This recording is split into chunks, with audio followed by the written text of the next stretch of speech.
So a story here, average American is losing $34,000 and everything else on Biden's watch. We have calculated over the past 20 months, the rise in consumer prices over wages means that the average family in America has lost nearly $6,000 in purchasing power. That negative returns don't even take account of inflation. Doing so adds roughly another 13% or so to these stock losses. Inflation also hurts returns from bonds, which typically accounts to between 20 to 40% of retirement funds. Tie it all together, and we calculate that since the start of this year, 401k plans have suffered $2.1 trillion. The average 401k plan has over $135,000 at the start of the year. Today, these assets have shrunk to $101,000. Wow.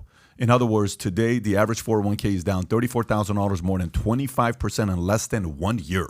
Tom, thoughts? I think this just underlines how badly the middle class is getting crushed, and the media doesn't want to talk about it. Certainly, administration doesn't want to talk about it. The reality is the media is getting crushed. Related to this, B of A announced their third quarter results on originations of home equity, mortgages, and credit cards.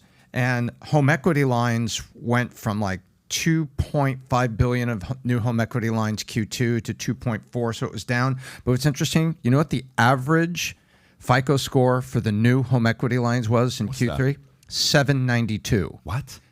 The average. How? Meaning the answer is only incredibly wealthy people that have got the juice were able to get the home equity line. It gets worse. Did you guys just hear what Tom did you hear what Tom said or no? The average person who got a HELOC, their average credit score was 792 in Q3, and that's Q3. That's directly so only from people with very good credit scores. That's not very good credit score. That's perfection. Correct. 792. It gets worse. Also, 16.5 billion of new mortgage originations happened in Q2. Okay. 8.7 happened in Q3. So it's almost 50% down on mortgage originations. Yeah. Here it comes. Yeah. Average FICO of the mortgage originations. This is B of A.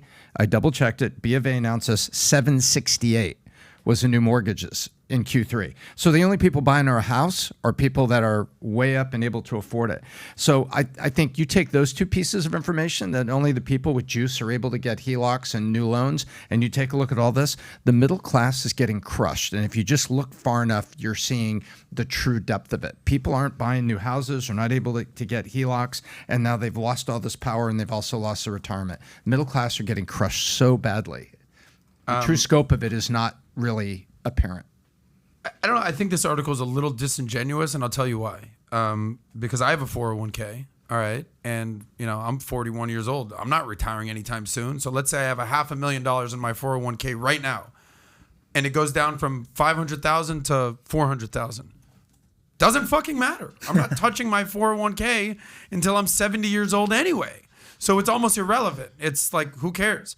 However, who it does affect, so this is why I'm saying it's a little disingenuous, are seniors. We've heard recent stories about seniors or people that were going to retire now have to extend their career for another 3 to 5 years. They have to plan on that. And then furthermore, we're seeing further stories that Social Security benefits are now being extended, 8.2% more than normal. Right. So retirees, if they don't have a better plan in place, then they're the ones who are going to suffer. The article specifically highlights the bond market. It's no secret that when you're young, you should have, 80% in stocks, 20% in bonds, or as you age, 60% in stocks, 40% in bonds.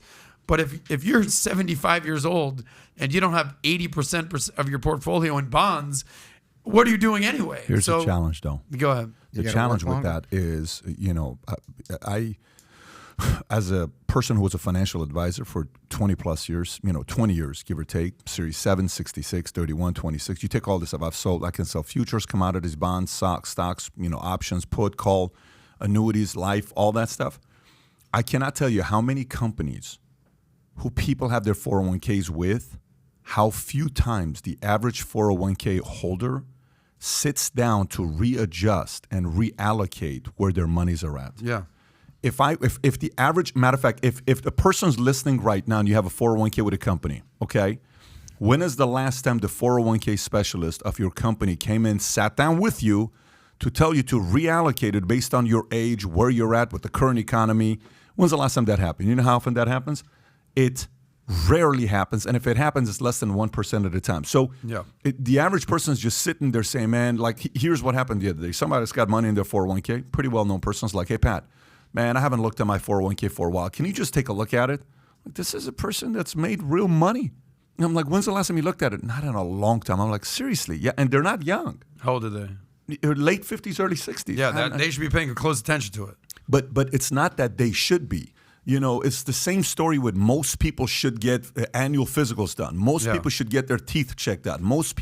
What most of us should do and what we do are two different things. Most boomers are not sitting there reallocating their 401ks on time. Most people reallocated too late, and they're gonna hit the, they're gonna pay the price for it. So even though you're right, for a guy like you're like, dude, I'm not retiring for another 25 years. Maybe you'll retire in 3 years because your style's different. But for the average person in their late 30s, early 40s, is gonna go for a while. People in their mid 50s, late 50s, early 60s, they're not sitting there reallocating their retirement.